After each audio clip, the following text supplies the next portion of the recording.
I started off as a bodybuilder 20 years ago. I competed for 10 years and then I got into business as a contract manufacturer. That kind of took a lot of my time up, and the bodybuilding side of things kind of finished due to injury and a huge workload. I'm now trying to pick that back up again, trying to get back into the shape that I used to carry. Looking into my diet, my training. I'm going to be training with the best athletes throughout the country, and we're going to document it every week, and we're going to show you the end result in 12 weeks' time.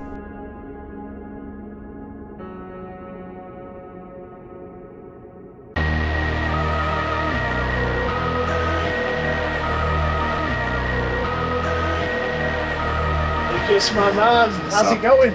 Good. Good to meet you, bro. Yeah, good, man. Pleasure is all Looking mine. forward to today. Definitely. What have we got on the cards? It's a chest day, and because we're meeting first time, probably some go topic. easy on me. I'll try my best. Right. But I'm not sure if somebody from this industry like you want to train easy. Oh, fair play, fair play. I'm looking forward to this, mate. Looks like a good gym. Just had a quick walk around it. Gonna go and hit this hard, guys. Definitely.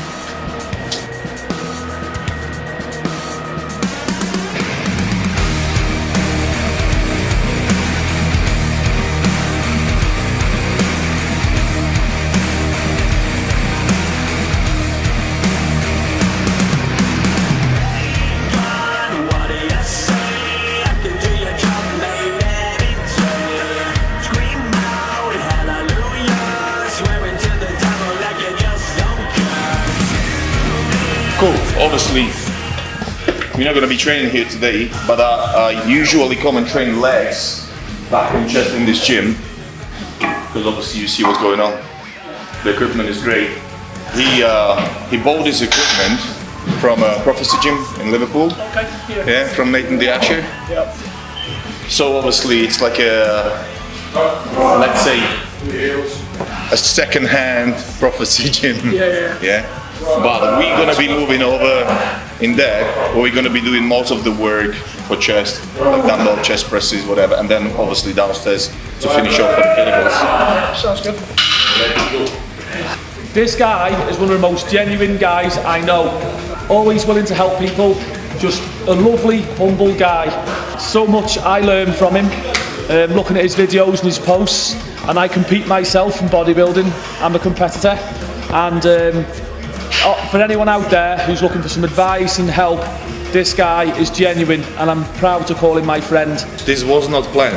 He just walked into the gym. How much have you paid him? I didn't pay him. He's one of the nicest people I ever met. So he just walks in, and I'm like immediately in a good mood, and that's what he does. Whether it is true to what he says, it's up to everybody who knows me to decide. It's not just me, everyone says the same thing.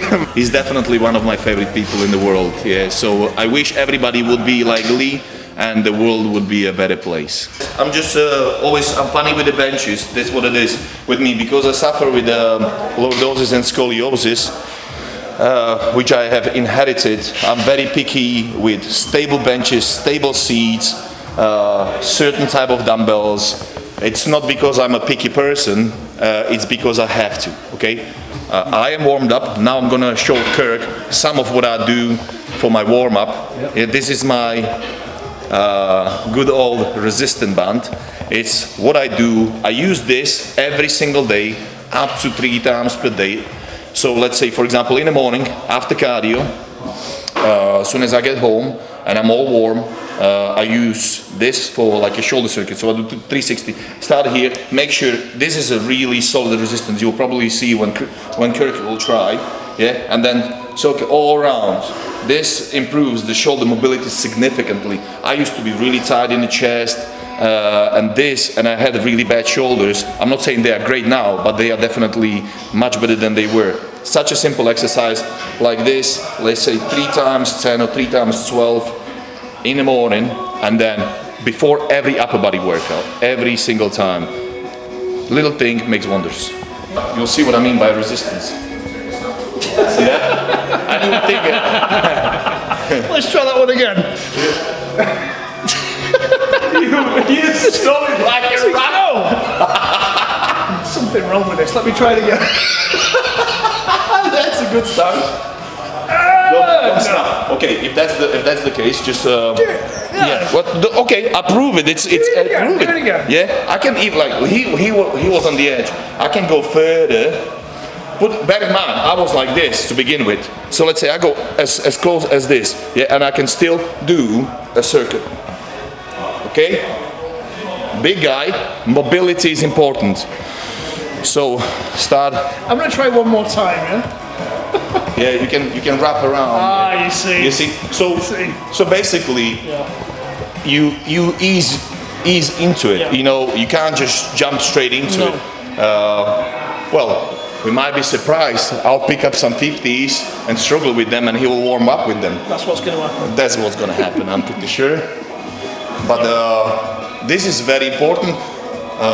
If I would have a time machine, I would turn back the time and would do things like that before workouts in the past. And I would avoid a lot of issues later on in my bodybuilding career. Everybody should do it, especially the young guys. If you stay on the top of your mobility, you're stretching, eventually you will avoid injuries, obviously long term. Would you do this before any kind of upper body workout? Yes, I class that as, well, first of all, it's a mobility work, but at the same time as something like a dynamic stretches. I don't do static stretching before the workout. This is ideal to me, you know, so before every upper body workout I do that, because if you're thinking about how the rotator cuff or the shoulder operates, it will go 360. There is no other joint in our body who can do that. So this allows you to do exactly the full range of motion. Yeah, so brilliant for warm up. Shoulder blades are locked and I rotate. Make sure, so if you would look at me from the side, you try not to move the elbow whatsoever and you just do a nice clean rotation. Yeah, so that's what I do for warm up as well. And you can judge, you know, what's going on in your shoulders, where you are, tight, whatever, from there, and adjust and warm up, not just jump in and start doing. What's the most kilos you go up to on these rotator cuff exercises? Actually, with this I don't go too heavy, but if I would do a resistance like cables or maybe a resistant band, it's hard to guess how much the resistance here is. But on the cables I would go to a point that allows me to stay technical for 12 reps. I don't treat it as a mass builder, I treat it as a specifically targeting the rotator cuff and warming up the area and strengthening up the area. I've seen a few people in the gym going up to maybe 10-12 kilos on this and looking like they're struggling, and they're not realising it's a warm-up. I think so. Basically, would you say somewhere around 4 to 6 kilos is probably max just to get some blood in there? Get the joints. Absolutely, it's a warm-up. When they go heavy, they basically they're missing the point. Yeah, as I said, it's not a mass builder, it's a warm-up or strengthener. So if you go too heavy, you cause yourself an issue, you cause yourself a potential injury. There are certain things as well which I do. I'm not sure if many people do that. I always look at the ceiling and the lines on the ceiling. So I'm always trying to match the direction of the bench with the lines on the ceiling, so I don't get distracted, because that's how my eyes operate. So if there are lines on the ceiling, I make sure I go by that. Here, a lot of people do this mistake. They go here, I tuck my elbows in, lock my shoulder blades in, chest high, head against that. Don't do that. Every single person I see do that, they get into trouble. So head back.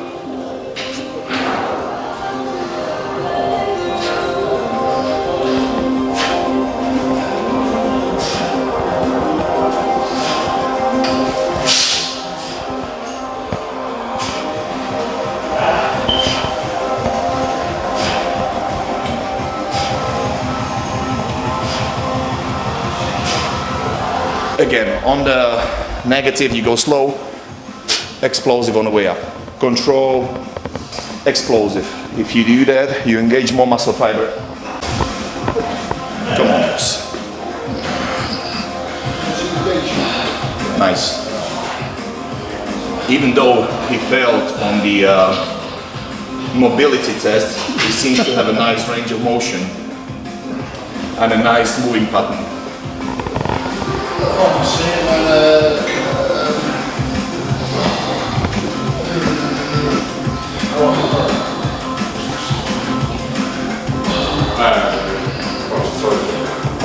warm-up sets, it's pretty much introducing the movement to your muscle and your nerve system, and basically just prepare the muscle for the heaviest sets. That's what the warm-ups are. Too many people go too heavy on the warm-ups. First of all, they drain the muscle, draining the muscle for a set that's not important for that purpose. And then because they jump straight into too heavy weight, they can cause microscopic injuries, which you don't want to. So you got to prepare the muscle and the nerve system for something that's going to come. It's like if there is a unexpected car crash, you're going to suffer. But if you're expecting it, you brace yourself.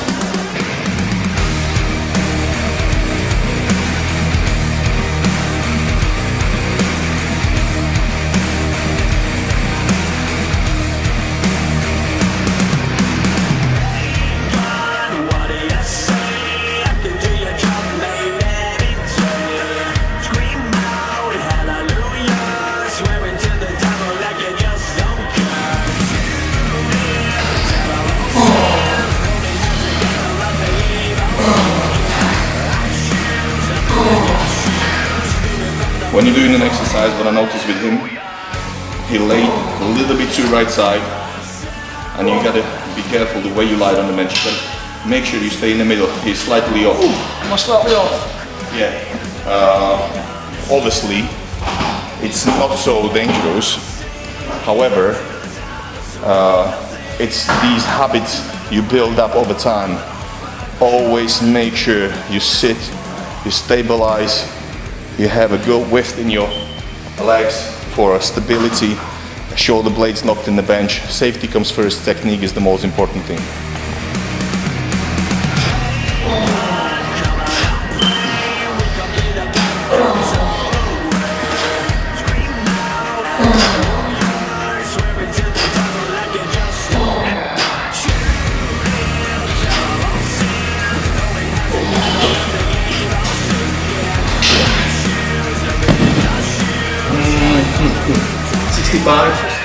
You could do it. We're just talking about hydration,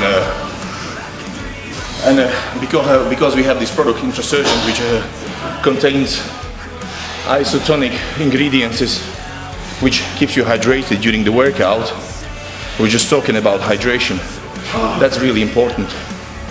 And I noticed with that product, I don't feel dehydrated after workout. I'm significantly more hydrated.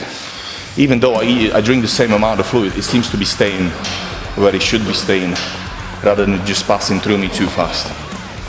So, Intrasurgents for you guys. So again, legs, stability, chest high.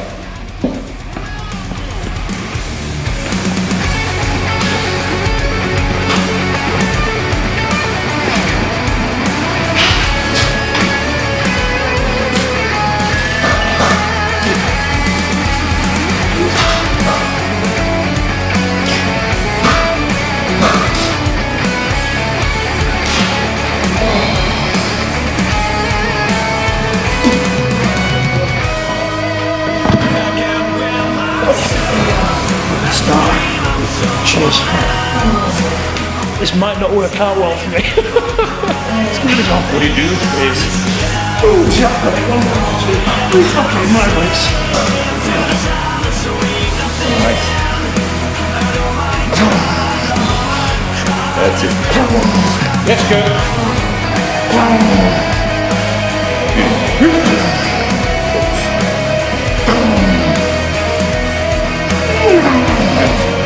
Jump. And jump.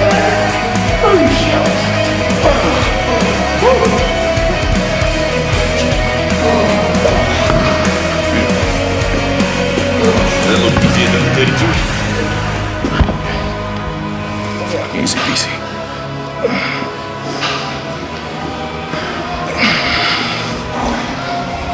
Let's go. That's easy. I don't even need a spot. Let's go.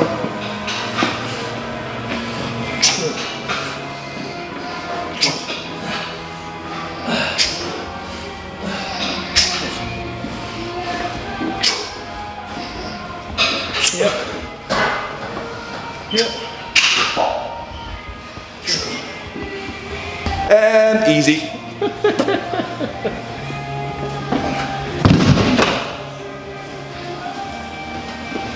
Yeah. Seems like it's not an issue so much, that morning thing. But I feel a little bit less powerful. Okay, let's make sure that back's straight for me. Please! Okay, come on. Easy. Nice. Easy. Come on. Have it. Come on, own it. Stronger. I'm with you. Come on. Chop, chop. Chop, chop. One more. Chop. Beautiful. Oh. Doesn't even fucking need handling, whatever. Just throw me up.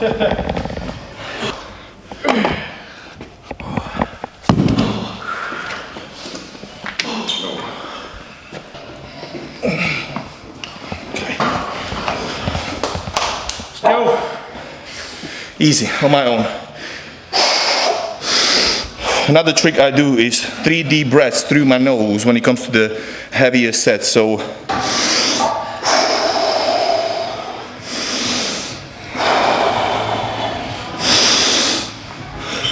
let's go. Two.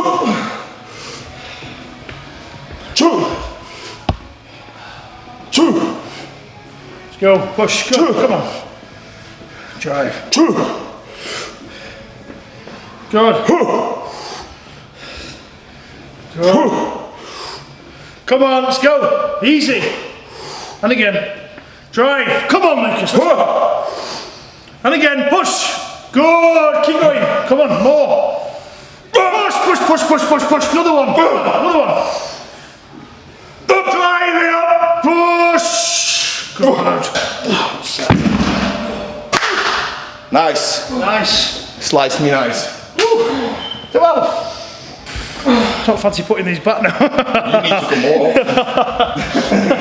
It's unbelievable how expensive a pair of dumbbells like that cost. In spring, during the first Corona wave, I bought my own 65s for the other gym because we only go up to 50 there. And I bought myself the 65s and I used them for a few months.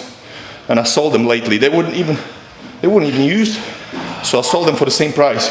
And I train chest here now because they go up to. You see, the 60s were comfortable. Another tip I have on an incline dumbbell flies, for example, is when I lie down, I'll show you, for ability to open up the chest more and get my head back as much as I can.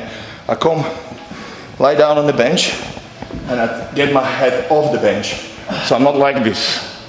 Yeah? So if I come with my head off the bench, it allows me to open up my chest more. And I feel like I'm hitting my upper chest even more so, rather than being here. Sometimes I do slide, but with intention, I try to stay up there. Okay, Kirk, you go. Pick a weight where you can do comfortably, like 10-12 reps. 10-12 reps. Oh, okay.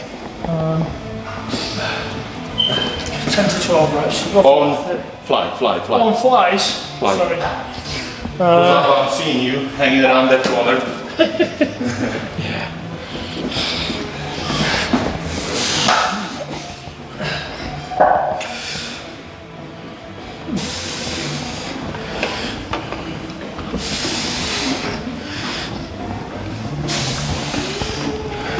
On the top, you make sure you contract. Full extension, that's it. Contract, create the tension on the top. Don't just get up and relax there. Create. Shouldn't be soft. Should be contraction. Better. That's it. Nice. Bread and butter, I believe.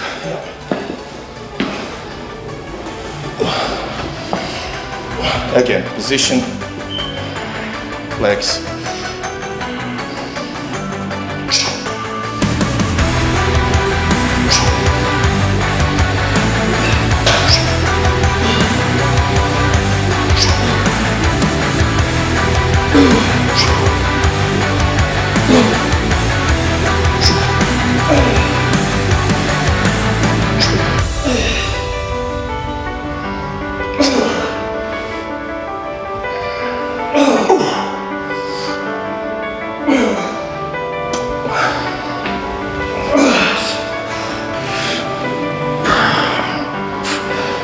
That's it.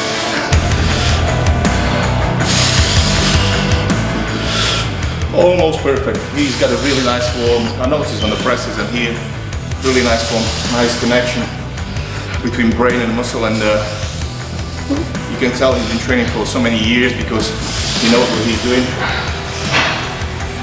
Nice breathing, elbows bent on the bottom, just to make sure you stay safe for your pec and for your bicep.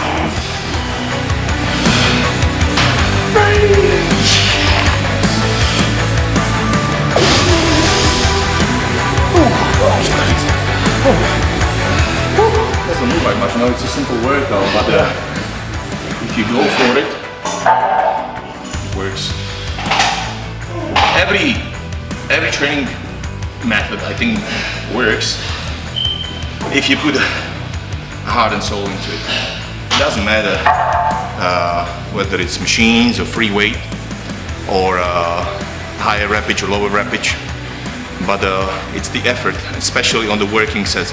You gotta make sure you stay under tension and go to complete failure and either create a hypertrophy or metabolic stimulation.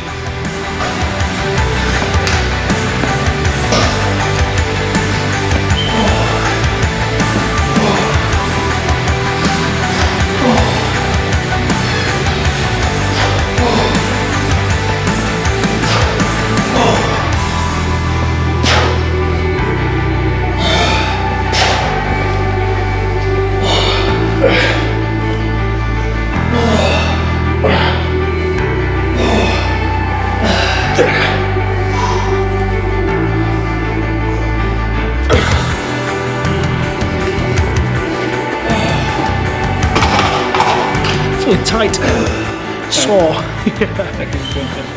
Another thing is never rush into this working sets. Take your time, get your breath together. What you want to achieve is the muscle to fail, not your lungs. This is bodybuilding. You're not trying to sprint, you're not trying to run long distance. Take your time when it comes to the working set, because the most important thing is to get a maximum out of the muscle failure rather than lungs. So in his case, it can be 2 minutes. In my case, it can be a minute. We have different ability to recover between sets, but as you just said, the point is take enough time so you recover in between sets. It's another thing we can think of. Big bottles like that. Yeah. Focus and contraction. Control and contraction. Brilliant. That's it. As you see on the bottom, he bends his elbows just enough to still stay in tension on the pec, but enough to stay safe on the pec and on the biceps. Nice. Come on, focus.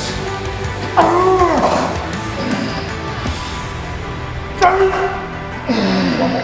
Just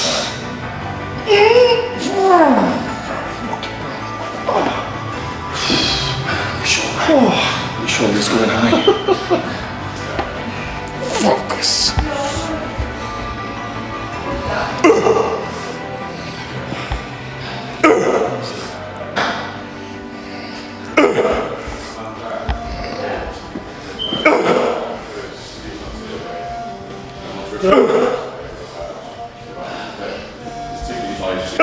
Let's go.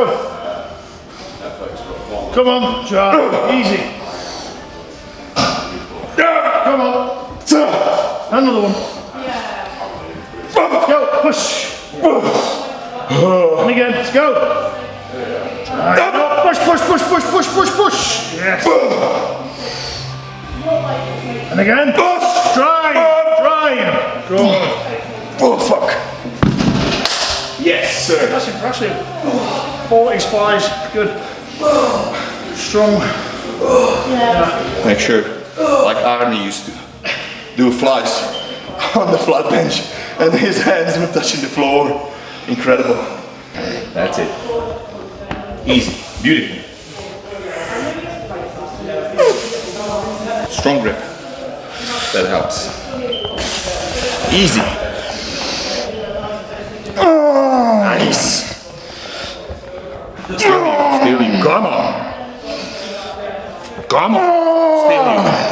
too easy. Come on. Okay, that's beautiful. That was nice. See? It's all in the head. Yeah. Say what money you've got to 12 reps. On this set, I don't really care much about reps, just really form.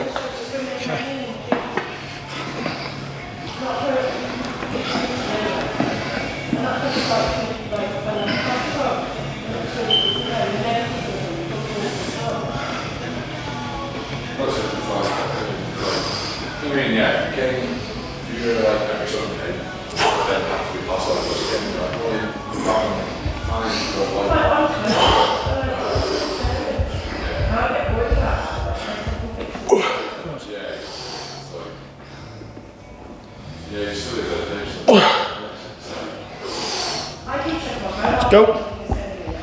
Good. Easy. Come on. Come on, Lucas. Let's go. Easy. Let's go. Come on. Loads more left in this now. Come on. Drive. Come on. All you. Push. You got it? No. I purposely do it so slow and under tension, so I just drain the muscle completely.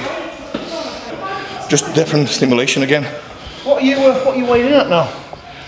124 kg. 124 kg. So what's that, about 270, 280? We can weigh, I think, just under 280. So off season, still abs. That's the question I was going to ask. That was the question. What's under? Do you want me to? No, maybe later. Maybe later. Yeah. I don't believe in getting too far out of shape when you're already like a super heavy bodybuilder, because at that stage, your heart doesn't know whether you are overweight or you are lean. I believe I'm probably around 10-12% body fat, but my heart doesn't know that. Obviously, the internal health most likely will be spot on. However, it is the body weight that strains the heart. So I make sure I stay in shape. There's no point going too high. As long as I'm making progress, that means lifting heavier, growing, and I am in a few hundred calorie surplus. Put it like, let's say 500, then I'm cool, I'm growing. What's the biggest you've been off season then? So have you experienced being over 300 pounds, and how did it affect you, the way you carried yourself in day-to-day activities? A few years ago, before I had these issues with my back, I got myself to 132 kilo. I don't know, is that around 300 pounds? Yeah, there is. But the thing is, at that point, I felt good because I was gradually growing myself into it.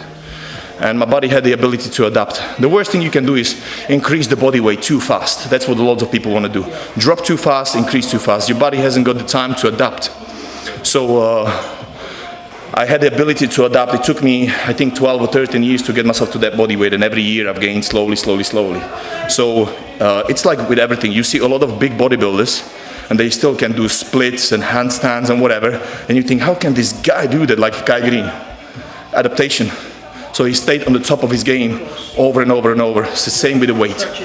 Yeah, I felt really, at that point, I still felt really fit. I could even run. Are you still doing lots of cardio each day? Would you say, is that constant through the off season? Honestly, the only day I didn't do cardio in the last, since almost, it is going to be now, January would be 2 years, was this morning. Yeah. Every single day. And the reason why I didn't do it, because I wanted to get up and get some breakfast so we can get this footage done. But I will do cardio later on. And every day. What about, so you diet throughout the week, 7 days a week, is there a day where you will have cheat days? Is there any particular foods that you enjoy having as a one-off, or are you consistently on the same kind of meals throughout the on and off season? It has changed over the time. When I was younger, I was greedy and I was more emotionally attached to food, and I planned my so-called cheat days. I don't know where this expression came from anyway. But once a week I went out, I had a nice meal, came home, watched a film, had ice cream, chocolate, whatever I fancied. Now, because I eat 5,000 calories a day from clean sources, I'm glad to get that in, and that will make me feel satiated. It's a nice variation of food, so I have like bagels there, fruit and whatever. I don't even feel like I want to eat junk, and if I do, then it's like a semi-dirty stuff like muesli bars, making sure that it's something more carby if I feel like my body needs it. But I'm not really into that crap anymore. Any differently, say for example, before a back or a leg day? Would you increase your calories before those days, or is it just kind of a set calorie every day? It doesn't really matter what body part you're training. I always go by what my body is telling me. So even if it's an arm day or shoulder day, and I wake up in the morning and I'm flat, and let's say I've dropped a pound or two overnight, I increase calories on that day. On the leg day, I make sure I have more carbs post-workout, that's for sure. But apart from that, I go just with the flow, day by day, see what my body is telling me. If I feel like I need more, I'll have more. I know I was watching some old Dorian Yates movies the other day, and he was saying after back and leg training, he used to take a day off because he would have completely exhausted the muscle. When you spoke before a little bit about following Dorian's philosophy, is that something you would do a day after a heavy leg or back day? Would you take a day off to recuperate, or again, is it just on how you feel? Very similar on that principle. I always make sure I have a rest day after leg day, for sure. And then after that rest day, I follow with the back day. So I am recovered after leg day and prepared for the back day. Yeah, but after leg day always, there is no, with the way I train legs, it's not my strongest point, and I annihilate them. So I just make sure I rest. And also because I genuinely need it. My nerve system is shut down. I need it. I can't. I tried it in the past where I have trained after leg day. The performance the following day was like genuinely far worse. So you need a rest after leg day. Just before we go on to the next exercise, now we're talking about this kind of stuff. Next year, we've not spoke about your plans. You're possibly thinking about moving, switching countries to train and live in a different area. What possible? Obviously, you're a very competitive man in the bodybuilding and the sport. What's your goals for next year, and what shows are you targeting in 2021? Well, this week we should have a calendar, and based on that calendar, I decide what I'm going to go for. The idea, if there is a World Championships in May, which they were planning last year, I was starting prepping for, and they cancelled it because of Corona. This is what I would like to do in May, and whatever pro-am shows in my federations there are, I'll jump in. You know, whether it's before or just after. So it all depends on the calendar. We'll see this week, and the plan. My plan is simple. I want to win every show I enter. I never prep for a show, or I don't train for second places. I always train just to win. This is the only thing that drives me. So I only train for winning. How did you do? Was that the European? Yes. Practice what you preach. Well, I won. Was that the PCA European Championships? Yes, wasn't it? It was. Well, I don't class myself as a genuine IFBB pro, because I am not. But the PCA Federation has got an extremely high standard of competition, because the shows are prestige and they're just amazing federation. So a lot of people from the IFBB, before they split into MPC and IFBB, have moved over to PCA. Because of that reason, the standard is really high.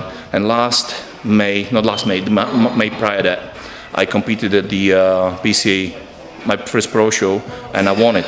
And genuinely, the moment I started that prep, I had nothing else in my mind, just to win the show, and I managed. So I wanted to compete at a higher level and still continue doing bodybuilding. So if I do a move, it will most likely be towards MPC and try to get the IFBB card, IFBB Pro card, only if I'm at a level where I'm competitive. I don't want to just get a pro card and it's sitting on the shelf and being useless. So honestly, I believe I am at the level of an IFBB professional. I'm not saying a top one, but I am. But as I said, you just don't want to have the card and it being useless. I want to make sure I'm competitive. So let's say if I wouldn't feel that I can be top 6 at the pro show in IFBB, I wouldn't even bother. So that means if I would decide to do an NPC show, get my IFBB pro card, immediately I want to be at the level where I can jump into the IFBB pro show and be competitive.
If you had one shot, one opportunity to seize everything you ever wanted, would you capture it or just let it slip?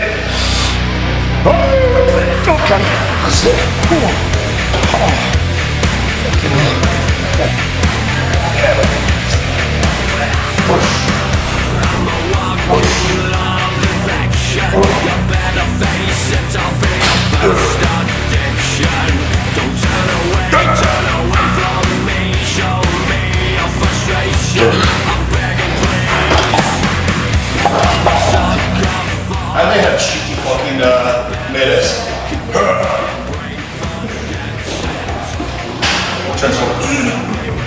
Transformers.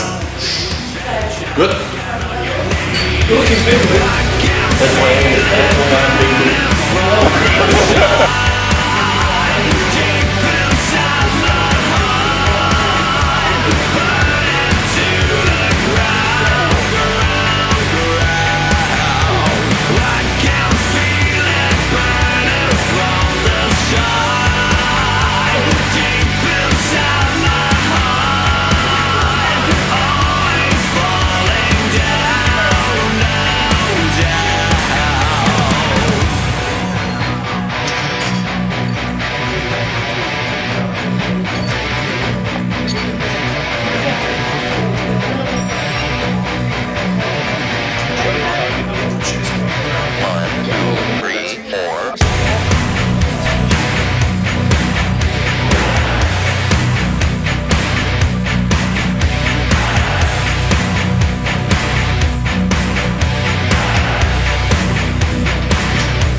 When I do standing, because I have a pelvis tilt, it would put me immediately in an awkward position mechanically. But when I go on my knees, it's a little bit better.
really good session. I was expecting a little bit less from Kirk, to be perfectly honest. He's not here, so I can talk, but he did really well. Considering he had a pec-tear, considering he's a busy man, I would expect somebody like that being not so well trained, put it that way. He did well. And me, just another day in the office. Considering you had a pec-tear, it wasn't too bad. No, I think I've learned to adjust. Like, I think my right tricep compensates a lot for my pec-tear. Yeah. So I'm a little bit stronger on the right hand side. But you just learn to adapt, don't you, and carry on working around training, I suppose. Yeah, you find the ways how to train, choose the right exercises for you, and then obviously there is only so much you can do, because obviously your body naturally will dictate, because your body will have to adapt mechanically. So you will be stronger, or the triceps or shoulder will take over, because obviously this has been torn. I had mine, but I had a partial tear. His was more severe, but we learn and adapt accordingly to situation, no matter what it is. Well, listen, man, I've really loved enjoying training today. It's great finally meeting you. Yes, man. We had corona problems for 6 months, but we got it done, and look forward to training again with you in the future. That's it. And, for whatever the future holds for us, I'm looking forward to it. Yeah. Whether it's just training, filming, whatever, expos, whatever. Yeah. I'm in a good team. One more thing I want to say. I joined chemical warfare during the first wave of Corona. I really had a hard time. I don't want to go into detail, and Kirk just took me on, and that was the one and only good news at that point. So I can't thank you enough for that, man. Oh, good, man. It's a pleasure having you on the team. I know we've got a great bunch of athletes, and you bring a lot of positivity, and a lot of people watching you will be very motivated today, including myself. So you're a good asset to the team, man. Thank You're a good you so asset much. to the team. It's a pleasure is on mine. Cool.